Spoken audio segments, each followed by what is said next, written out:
स्वागत आहे तुमचं यश आराध्य यूट्यूब चॅनलमध्ये। ज्या क्षणापासून रिझल्ट आलेला आहे मला भरपूर कॉल येत आहेत आणि कॉल आल्यानंतर मला प्रत्येकाकडून हे ऐकायला मिळतं की स्पॉट राउंड्स थ्रू दादा माझं ऍडमिशन होईल ना।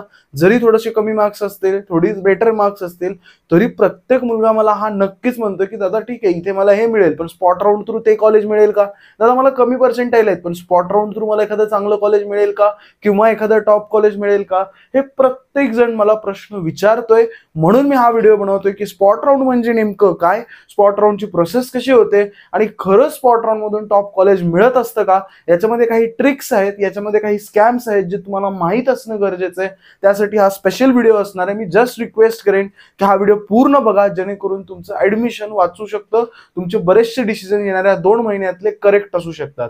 सो स्पॉट राउंडवर डिस्कस करूच आपण। जर तुम्ही चॅनलवर नवीन असाल आणि अजूनपर्यंत चॅनलला सबस्क्राईब केलेलं नसेल तर चॅनलला सबस्क्राईब करायला विसरू नका।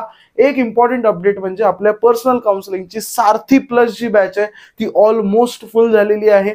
मलाही थोडासा आश्चर्याचा धक्का होता, कारण सारथी जी आम्ही दरवेळेस बॅच लॉन्च करतो ती नक्कीच लवकरच ऍडमिशन आमचे भरतात, खूप आधी आमचे रजिस्ट्रेशन बंद होतात। पण यावेळेस थोडासा आश्चर्याचा धक्का असा आहे की सारथी प्लस आम्ही यावेळेस पहिल्यांदा चालू केल्यासारखं केलं। आधी भरायचो पण ऑफिशियली युट्यूबवर कधी लॉन्च करायचो नाही। याची थोडीशी फ्रँकली सांगू प्राइस थोडीशी जास्त आहे सारथी कम्पेअर टू। आणि मग मलाही पहिले जेव्हा मी लॉन्च केलं होतं युट्यूबवर मला वाटलं होतं की याचे रिस्पॉन्स कसा येईल, काय येईल, किंवा याचे ऍडमिशन्स फुल व्हायला मला वाटलं होतं वेळ लागेल। पण तुमच्या सर्वांच्या सपोर्टमुळे, तुमच्या सर्वांच्या विश्वासामुळे सारथी प्लसचे ऍडमिशन आज आम्ही क्लोज करतोय। ज्या मुलांना अजूनही एनरोलमेंट करायची आहे, मे बी ऍपवर आता जर तुम्हाला दिसत असेल, जर करायला ऑप्शन तिथे येत असेल तुम्ही नक्की करा। पण 99% किंवा 100% तुम्ही समजा की आज रात्रीपर्यंत किंवा आज संध्याकाळपर्यंत सारथी प्लस तुम्हाला ऍप मधून बंद झालेलं दिसेल, कारण सारथी प्लसच्या ज्या सीट्स आहेत त्या ऑलरेडी आमच्या फुल झालेल्या आहेत। सारथीच्या अजून ओपन आहेत आणि त्याही लवकरच फुल होतील। ज्या मुलांना खरंच एनरोल करायचं आहे, ज्या मुलांना वाटतं की मला एक बेस्ट कॉलेज मिळावं, माझ्या मार्कावर मला एक बेस्ट कॉलेज मिळालं पाहिजे, त्यांनी नक्कीच पर्सनल काउन्सिलिंग काय जाणून घ्या आणि त्याच्यामध्ये ऍडमिशन करायला लवकर विसरू नका। आता जेव्हा मी स्पॉट राउंड्स बद्दल बोलतो तेव्हा एक गोष्ट तुम्हाला नेहमी लक्षात येत असेल की मी प्रत्येक वेळेस पॉझिटिव्ह नसतो। मी का सांगतोय तुम्हाला लक्षात घ्या। काय झालंय की आधीच्या काळामध्ये किंवा एक 2 ते 3 वर्ष आधी स्पॉट राउंड्स काय आहेत हे नेमकं कोणाला माहित नव्हतं। फार कमी लोकांना माहित होतं, फार काउन्सिलर्सलाच माहित होतं किंवा स्पॉट राउंड हा शब्द एवढा फेमस नव्हता। पण अलीकडच्या काळामध्ये येत्या 3 ते मागील 4 वर्षामध्ये स्पॉट राउंड कॅप राउंड पेक्षा फेमस झालेला वर्ड आहे। एखाद्या मुलाला कॅप राउंड होतात का नाही माहिती, पण स्पॉट राउंड होतात हे नक्कीच त्याला माहिती आहे। आणि नक्कीच एखाद्या 2 वर्षांमध्ये स्पॉट राउंडने खूप एक्स्ट्राऑर्डिनरी मुलांना एक्स्ट्राऑर्डिनरी कॉलेजेस मिळालेली आहेत। पण स्पॉट राउंड नेमके कशी होतात, स्पॉट राउंडची प्रोसेस काय, तुम्हाला किती पर्सेंटेज आलं पाहिजे, आणि लास्टला मी तुम्हाला एक रिअलिटी चेक सुद्धा देणार आहे की तुम्ही कसं त्याच्यामध्ये घेतलं पाहिजे आणि काय स्ट्रॅटेजीचा तुम्ही विचार केला पाहिजे। सगळ्यात पहिले समजून घ्या स्पॉट राउंड म्हणजे नेमकं काय। काय होतं की हे 3 कॅप राउंड्स होतात, cap round 1, cap round 2, cap round 3। हे 3 कॅप राउंड झाल्यानंतर काही जागा व्हॅकंट राहतात। आता तुम्ही म्हणाल दादा व्हॅकंट कसं काय राहतात, सगळ्या जागा भरतच असतात। लक्षात घ्या काय होतं की ज्या मुलांना JEE थ्रू कॉलेज मिळालेलं आहे त्यांच्या जागा ते फॉर्म भरतात पण त्या जागा व्हॅकंटच असतात, त्या जागा भरल्या जात नाहीत। काही ऑर्फनच्या जागा असतात, काही कॅटेगरीच्या जागा असतात, कित्येक मुलं सीट भरतात पण ऍडमिशन घेत नाहीत, ड्रॉप घेतात। अशा बऱ्याचशा जागा कितीही राऊंड्स कंडक्ट केले सीईटी सेलने तरी त्या काय होतात, व्हॅकंट राहतात, त्या रिकाम्या राहतात। मग आता या जागा राहिल्या, 3 राऊंड झाल्यानंतर या जागा भरायच्या कशा, तर गव्हर्नमेंटने काय केलं की स्पॉट राऊंड हा प्रकार चालू केला। आधी स्पॉट राऊंड अशी कन्सेप्ट नव्हती, डायरेक्ट मॅनेजमेंट कोटा असायचा आणि त्याच्यातून ऍडमिशन व्हायची। मग गव्हर्नमेंटने काय केलं की एक स्पॉट राऊंड कन्सेप्ट मागच्या 2 वर्षापासून प्रत्येक कॉलेजला मॅन्डेटरी केली। म्हणजे काय की ज्या उरलेल्या, सपोज माझं कॉलेज आहे आणि माझ्याकडे 20 ते 25 जागा रिकाम्या राहिल्या आहेत, तर या मला मेरिट बेसिसवर भरायच्या आहेत, बरोबर आहे। आता मेरिट बेसिसवर भरायच्या आहेत, मग मेरिट बेसिस कोणतं मेरिट, कसलं मेरिट, तर लक्षात घ्या मी एक कॉलेज म्हणून एंटिटी तुम्ही कन्सिडर करा, म्हणजे तुम्हाला पटकन गोष्टी लक्षात येतील। फॉर एक्झाम्पल माझं एक कॉलेज आहे, 3ही कॅप राऊंड झालेले आहेत आणि त्याच्यानंतर माझ्याकडे 25 जागा उरल्या, ठीक आहे। आता मी काय करणार माहिती का, की मी माझ्या ऑफिशियल वेबसाईटवर किंवा मी म्हणूयात माझ्या कॉलेजमध्ये एक नोटीस करेल किंवा माझ्याकडे एवढ्या एवढ्या जागा या ब्रांचच्या उरलेल्या आहेत, जे मुलं इंटरेस्टेड आहेत त्यांनी माझ्याकडे ऍप्लिकेशन सबमिट करावी। मग काय होतं की तुम्ही ऍप्लिकेशन जाऊन सबमिट करताल, तुमच्या कित्येक मुलं जे इंटरेस्टेड असतील माझ्या कॉलेजमध्ये समजा येऊन ऍप्लिकेशन देतील। मग समजा माझ्याकडे 25 जागासाठी 100 ऍप्लिकेशन्स आली, तर 100 ऍप्लिकेशन्सना मी एक रँक देईन, ज्याचा चांगले मार्क्स असतील त्याला रँक 1 असेल, त्यापेक्षा खालच्याला रँक 2, असं मी सगळ्यांना रँक देईन। आणि मी एक दिवस डिसाईड करेन आणि मी सगळ्या 100 मुलांना म्हणेन की तुम्ही माझ्या कॉलेजमध्ये या वेळेस या टाइम मध्ये यायचंय.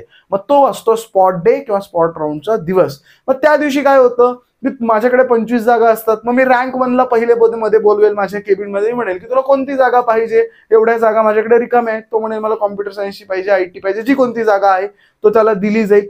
कारण ऑफकोर्स जेव्हा जागा रिकामी आहे तो पहिलाच मुलगा, सगळ्याच जागा जे काही वॅकंट आहेत त्या अवेलेबल असतील. मग दुसऱ्या मुलाला बोलवेल, तिसऱ्या मुलाला बोलवेल, चौथ्या मुलाला बोलवेल. मे बी त्यातले काही मुलं असतील की ज्यांना ऑलरेडी खूप चांगलं कॉलेज लागलेलं असेल, त्यामुळे मे बी ते इकडे किंवा दुसरीकडे कुठेतरी त्यांना मे बी म्हणूया AI लागलं असेल, पण त्यांना इकडे ENTC मिळत असेल तर तेही ही जागा घेणार नाहीत.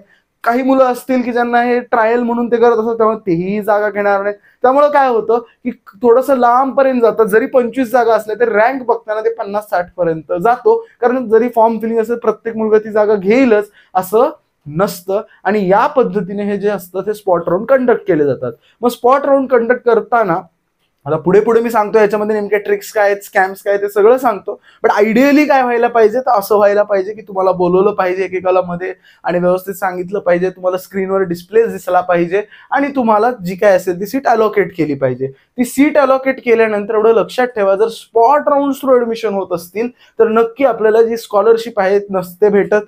त्याच्यामुळे आपल्याला काय करावं लागतं, ओपन थ्रू ऍडमिशन घ्यावं लागतं, जनरल कॅटेगरी थ्रू ऍडमिशन घ्यावं लागतं.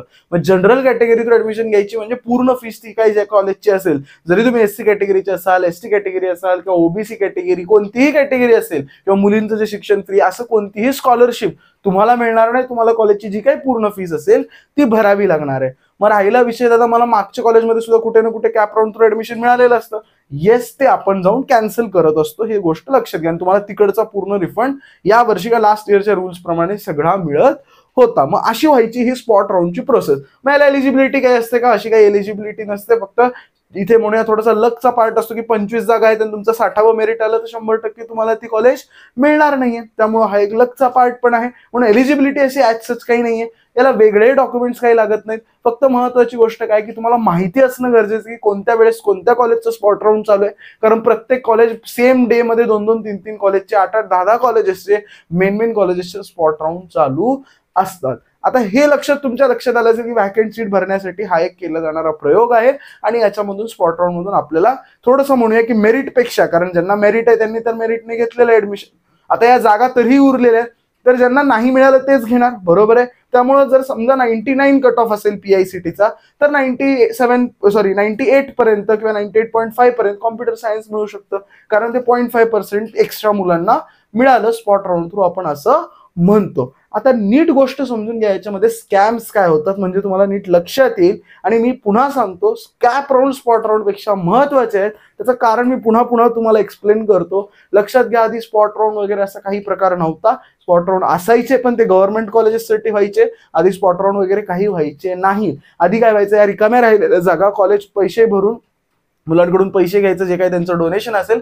आणि ते मुलांना देऊन टाकायचं. पण एक गोष्ट मी पुन्हा सांगतो, लक्षात घ्या, याच्यामुळे या स्पॉट राऊंडमुळे काय झालं, कॉलेजेसचं नुकसान सुरू झालं. माझंच एक कॉलेज आहे, तर माझा आधी मी काय करायचं, माझ्याकडे 25 जागा राहिल्या तर मी प्रत्येकी काहीतरी डोनेशन घेऊन ती जागा सेल करायचो किंवा विकायचो. आता गव्हर्नमेंटच्या रूलमध्ये काय केलंय, मी आता काय करतोय की मी आता त्या मेरिट बेसिसने घेतोय. मग प्रॅक्टिकली विचार करा की एखाद्या कॉलेजचं त्याच्यामध्ये काय होतंय, नुकसान होतंय. माझं काय होतंय त्याच्यामध्ये, मी जर कॉलेज आहे तर माझं नुकसान होतंय.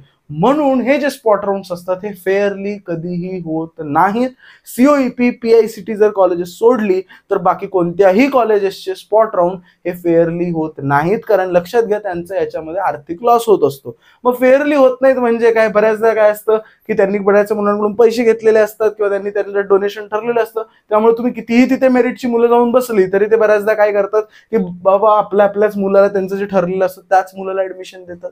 दुसरी गोष्ट म्हणजे लक्षात घ्या की आता बऱ्याच वेळेस, आता मी नावं घेत नाही कॉलेजेसची, पण हे कॉलेजेसनी केले 2 तास गपचूप CET त्यांच्या ऑफिशियल वेबसाईटवर लावलं की आम्ही स्पॉट राऊंड घेणार आहे. अचानक रातोरात स्पॉट राऊंड घेतला आणि डिक्लेअर केलं की आमचा स्पॉट राऊंड झाला. कारण लक्षात घ्या, कॉलेजचं त्याच्यामध्ये नुकसान होतंय. सो कॉलेजची इच्छा नाहीये की स्पॉट राऊंड घ्यायचा, कॉलेजला वाटत नाही की स्पॉट राऊंड व्हावा, लक्षात घ्या. सो काय करतं कॉलेजेस, असे काही ना काही आपल्याला ट्रिक करत असतं किंवा ब्लंडर करत असतो. तुम्ही लास्ट इयर VIT मध्ये काय झालं याची माहिती काढा, बरेचसे प्रॉब्लेम्स झाले होते. सो काय होतं की या स्पॉट राऊंड्स मध्ये काय असतं, भरपूर प्रॉब्लेम्स होत असतात आणि भरपूर अडचणी येत असतात. मला सांगण्याचा उद्देश काय, सगळ्यात पहिले तुमच्या हे लक्षात आलं की कॉलेजेसचं याच्यामध्ये नुकसान आहे, सो त्यांना हे फेअरली करायचं नाहीये. दुसरी गोष्ट एक पुन्हा नीट समजून घ्या. एक एक्झाम्पल सांगतो. समजा सीओईपीचा PICTचा एक एक्झाम्पल पकडा, 99 कट ऑफ आहे. ओके, एक्झाम्पल पकडा 99 त्यांचा कट ऑफ आहे.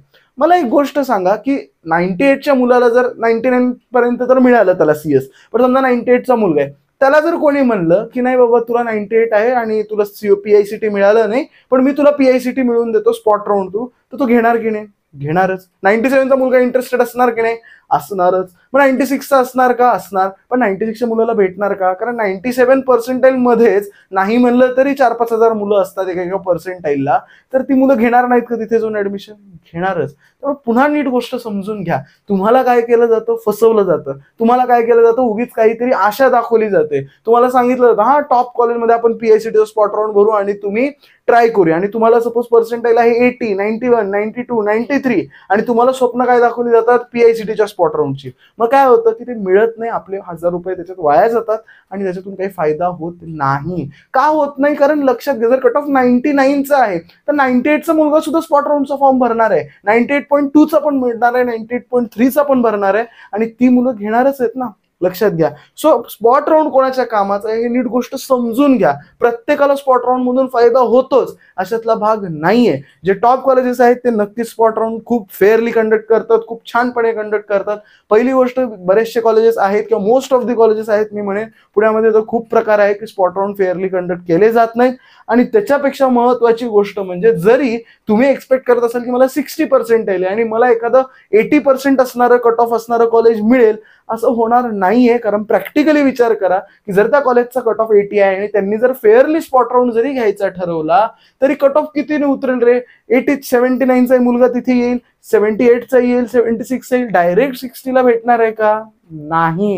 हे मी काय एवढं तळमळीने सांगतोय, मी एवढं मनातून का सांगतोय बाळांनो? काय केलं जातं की तुमच्या समोर स्पॉट राऊंड म्हणजे एक जादू काहीतरी असल्यासारखं समोर ठेवलं जातं. स्पॉट राऊंड म्हणजे काहीतरी मिरॅकल असल्यासारखं तुमच्या समोर ठेवलं जातं. प्रत्येक पालकाची, प्रत्येक मुलाची त्या स्पॉट राऊंडवर आशा खूप लागून राहते. त्याच्या नादात काय होतं, आपलं जे आपण कॅप राऊंड थ्रू कॉलेज मिळवू शकतो, कॅप राऊंड थ्रू जे बेस्ट कॉलेज आपण मिळवू शकतो, त्याच्याकडे आपण लक्ष देतच नाही. आपण हा विचार करतो की जाऊ दे, आपल्याला असंही स्पॉट राऊंडला जायचं, या कॅप राऊंड थ्रू कडे काय लक्ष द्यायचा, कॅप राऊंड कडे काय लक्ष द्यायचा. लक्षात घ्या, जसं मी सांगितलं माझं कॉलेज आहे, माझ्याकडे 25 काय म्हणूया जागा उरल्या. तुम्ही आज सांगू शकता की कोणत्या कॉलेजमध्ये किती जागा उरणार आहेत?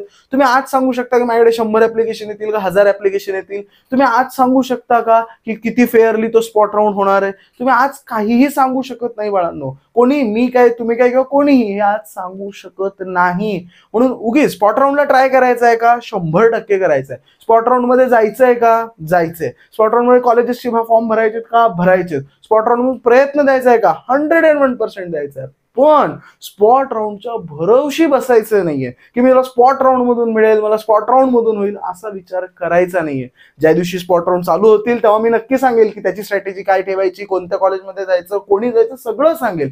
पण आजच्या घडीला, आजच्या सिच्युएशनला मी पुन्हा सांगतो, कॅप राऊंडवर फोकस करा. पहिला कॅप राऊंड खूप महत्वाचा असतो. जर तुम्ही त्याच्यामध्ये एखादं चांगलं कॉलेज घेतलं आणि समजा तुम्हाला स्पॉट राऊंड थ्रू मिळालं तर तुम्ही कॅन्सल करा ना, काही प्रॉब्लेम नाहीये. पण जर नाही मिळालं, आणि 90% केसमध्ये मिळत नसतं, फक्त काय असतं लक्षात घ्या, कोणासोबत नुकसान झाले कोणी सांगत असतं का? नाही.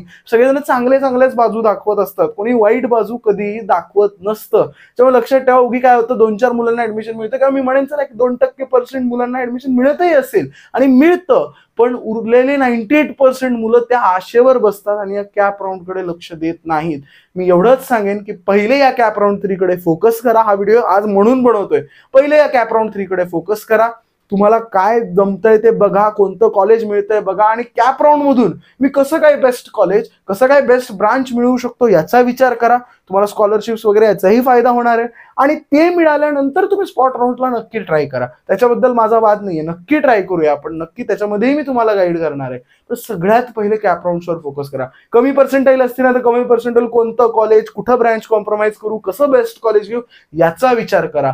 उगीच त्या स्पॉट राऊंडच्या नादी लागून काहीतरी कोणीतरी सांगतंय म्हणून त्याच्या याच्यावर बसू नका. मी खूपदा बघतो की काय होतं, युट्यूबवर दाखवलं जातं या कॉलेजचा कट ऑफ होता 98 पण आमचा 96चा मुलगा लागला, नाही 96चा लागला किंवा आमचा 80चा मुलगा लागला. तो मुलगा मायनॉरिटीतून लागलेला असतो किंवा तो मुलगा होम युनिव्हर्सिटीचा कट ऑफ दाखवतात आणि तो अदर दॅन होम युनिव्हर्सिटीचा मुलगा असतो. मग त्याच्यामुळे काय होतं माहिती काय, बरेचसे ब्लंडर्स तुमच्या समोर क्रिएट केले जातात आणि तुम्ही त्याच्यामध्ये फसता आणि तुम्ही काहीतरी आशा लावून बसता. तुम्हाला दरवेळेस वाटत असेल की हा दादा येतो आणि काहीतरी निगेटिव्ह बाजू सांगतो किंवा उलटी बाजू सांगतो, पण मी माझ्या परीने सत्य मांडण्याचा प्रयत्न करतोय, जेणेकरून बघा तुम्हाला नंतर कळालं की अरे मला स्पॉट राऊंड मधून काही नाही मिळालं आणि मला कॅप राऊंड मधून पण मी नीट प्रयत्न नाही दिला किंवा मी कॅप राऊंड मधून नीट प्रयत्न केला ऍटलिस्ट मला हे मिळालं असतं, तर तेव्हा मात्र तुम्हीही काही करू शकणार नाहीत आणि मीही काही करू शकणार नाही. म्हणून मी पुन्हा पुन्हा सांगेन, स्पॉट राऊंड जेव्हा चालू होतील चांगली गोष्ट आहे, आपण नक्की त्याच्यामध्ये 100% बेस्ट देऊया. हेच चॅनल असेल की तुम्हाला सांगेल की इथे स्पॉट राऊंड चालू झाला, इथे जा, हे करा, ते करा, पण आजच्या सिच्युएशन प्रमाणे कॅप राऊंड्सवर फोकस करा. कसं काय बेस्ट कॉलेज मिळवता येईल याच्यावर फोकस करा. तुम्हाला जर पर्सनल काउन्सिलिंग हवी असेल, तुम्हाला जर कळत नसेल की कसं कोणतं कॉलेज सिलेक्ट करावं, कोणतं कॉलेज घ्यावं, आमच्या मार्क्सवर आम्ही कसं बेस्ट कॉलेज घ्यावं, नक्कीच तुम्ही आमची मदत घेऊ शकता. आमच्या साईडने आम्ही बेस्ट प्रयत्न करू. मी गॅरंटी किंवा मी असं म्हणणार नाही की 60%च्या मुलाला COEP भेटून देईल, 70%च्या मुलाला मी PICT भेटून देईल किंवा एखाद्याला 80% आहे तर मी तुला टॉप 2-3 कॉलेज मिळून देईल, नाही. पण तुमचे जे काय पर्सेंट 91 असेल, 92 असेल, 93 असेल, तुम्हाला रिग्रेट नक्कीच होणार नाही की अरे मला हे कॉलेज मिळालं असतं. तुम्ही गॅरंटीड असाल की माझ्या मार्क्सवर मला मिळणारं हेच बेस्ट कॉलेज आहे आणि हीच बेस्ट ब्रांच आहे, याची काळजी आम्ही घेऊ. जर तुम्हाला असं टेन्शन वाटतंय की कसं काय करू, काही समजत नाही, नक्की एनरोल करा. मी 100% सांगतो तुम्हाला फायदा होणार आहे. आणि लवकरच सारथी प्लसचे ऍडमिशन आजच माझ्या हिशोबाने बंद होतील, कारण ऍप आम्ही अपडेटला दिलेला आहे. ज्या क्षणी ऍप अपडेट होईल त्या क्षणी हे सारथी प्लसचे ऍडमिशन बंद होणार आहेत. सो ज्यांचं अजून जे इंटरेस्टेड आहेत त्यांनी लवकरात लवकर आपलं ऍडमिशन सारथी प्लस मध्ये करायचं असेल सारथी प्लस मध्ये, सारथीमध्ये करायचं असेल तर सारथीमध्ये कन्फर्म करायचं आहे.